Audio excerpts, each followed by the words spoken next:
and welcome back to my channel, or welcome if this is the first video of mine that you are seeing. And if you are new here, my name is Julia Kelsey. I'm 25 years old. I live in Orlando, Florida, and I have a budgeting and money management coaching business that I originally started over on Instagram, but have somewhat recently moved over to YouTube as well. And this is where I show and share with others that budgeting and money management can be simple and actually enjoyable and help others get to a place where they are easily accomplishing their financial goals while still being able to live a life that they enjoy. So today's video is going to be another budget with me for the month of April, and just like my previous budget with me's, I'm going to walk you through my expected income, my expected expenses, any savings and debt payoff that I'm doing in April, and show you kind of what my plan is for the entire month.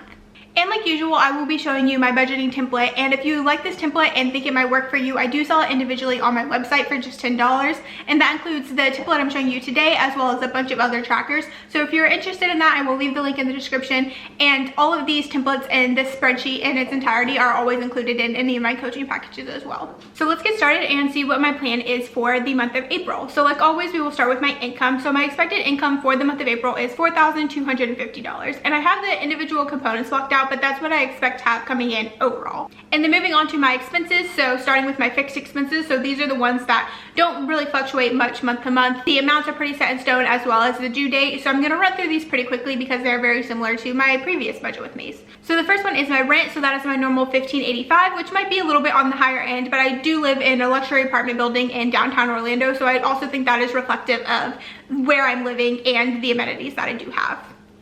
And then the next one is just my car payment, so that comes out to about $303. And then following that is just my Wi-Fi, so that's $34.95. And then I have my two different gym memberships, so I have just a basic Crunch membership that comes to $10.60, and then I also have an Orange Theory Fitness membership, which I actually bumped down recently to the lowest tier where you get 4 classes a month, so that comes to $69 a month. And then the next one is just a couple of business subscriptions. So this includes my website subscription and then also a Canva subscription. So that comes out to $58.99. And then just a couple more personal subscriptions is Amazon Music, so that's $5.65. And then Hulu, which I have the live version of Hulu, so this is basically like my cable. I don't have any other like streaming or cable services, so that's why this is a little bit higher and comes to basically $80. And then just my iTunes, which is like extra storage on my phone for like photos and videos, so that comes to $2.99.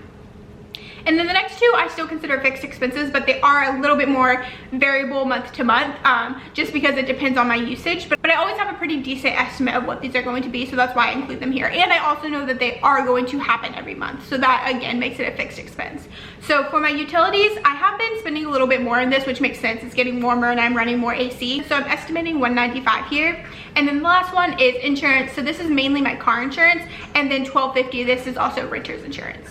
And then the next section within my expenses are going to be my variable expenses. So these are the ones that are going to fluctuate more month to month, and this is where a lot of your daily spending is going to be happening. So these are the categories where you're going to be paying the most attention to day to day. So the first one I have here is eating out, which I recently, a couple months ago, did decrease. I used to do $50 a week for this, and I bumped it down to $40 a week, which has been working really well for me, so I'm going to continue doing that. So there are 4 weeks in the month of April, so $40 per week would leave me at $160 for the month. So that is what I've estimated here.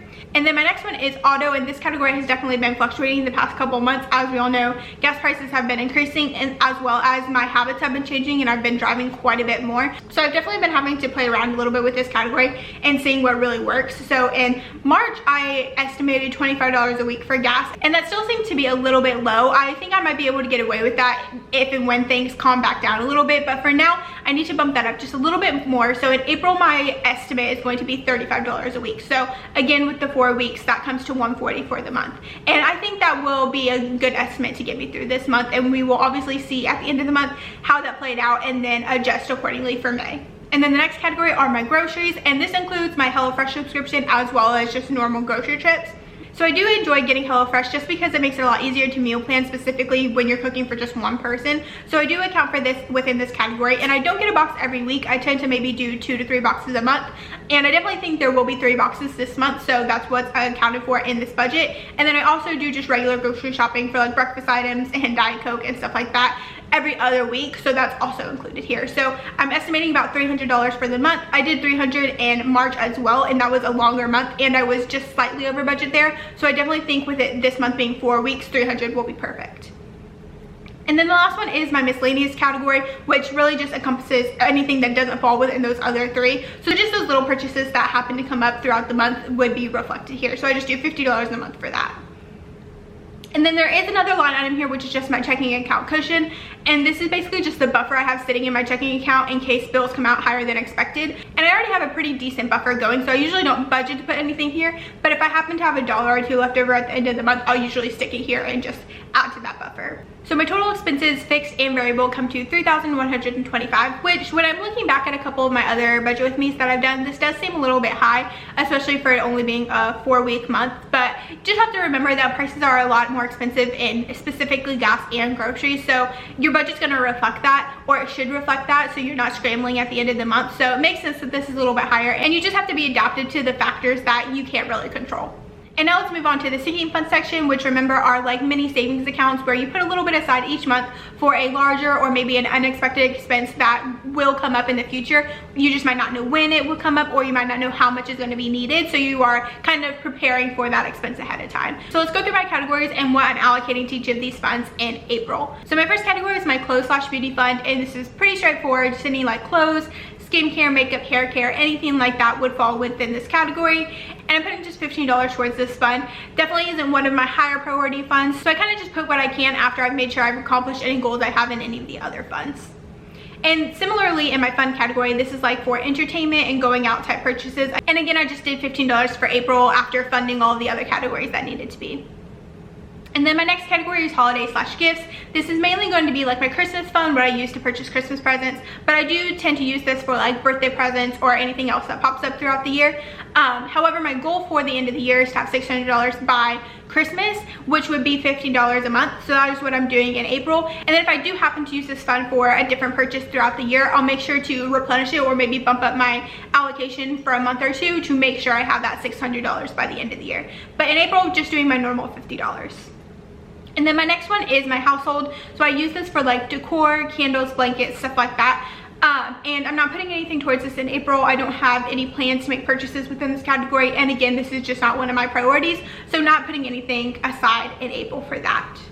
And then the next one is Nico's sinking fund. So this is anything I need to buy for Nico, his vet visits, prescriptions, food, toys, anything like that would fall under this category. And I'm doing $85 in April. I know part of his like big semi-annual subscription just came out for his food, and then his prescriptions are about to come out as well. So I know that this month is going to be a bigger spend month in this category. So definitely want to make sure I have a good buffer going here, so I'm not going negative, and I have the funds available for that subscription when it comes out.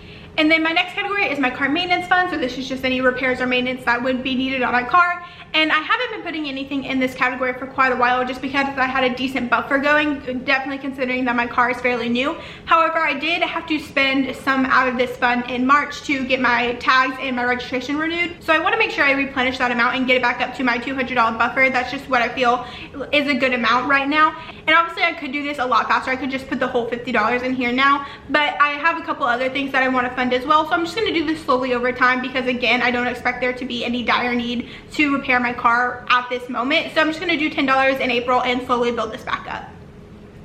And then kind of the same situation in medical. I don't have a specific need for this fund right now. I'm kind of just doing it just in case.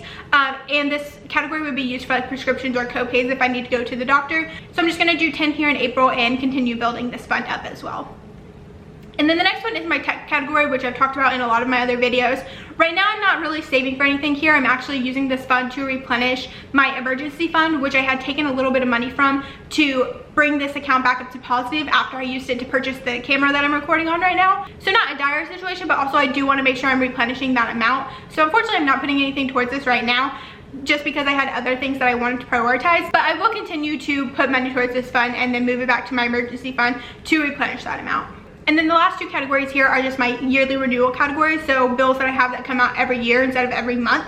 And I just, again, set aside something every month so the bill is basically already paid for once it comes around. So my first one is Amazon Prime. I just do $10 a month for this one, and then the funds are ready for September when that bill comes out. And then Country Renewal is the same thing, just my yearly renewal at the gym, and I do $5 a month for this. So in total, I'm estimating to put $200 towards my sinking funds in April. And then my next section is my savings section, which I haven't had a lot going on in the past couple months, but we do have a small amount coming into this category this time. So my main goal for the entire year, which I've talked about a lot, is paying down my student loans. And I have this savings account, which is basically another debt item. It's called my student loans fund. And this is where I accumulate $10, $15, $20 that I'm putting towards my student loans into a savings account, and then I will use that savings account to make extra debt payments once I have a larger amount going. So usually at the end of the month, anything I have left over, I will put towards this savings account. However, in the past couple of months, I haven't had anything left over. So I had just a little bit left over in April after I went through my entire budget. I had $13.55 left over. So that is gonna go in my student loans fund and hopefully accumulate over these next couple of months. And then I will use this at some point to make an extra debt payment.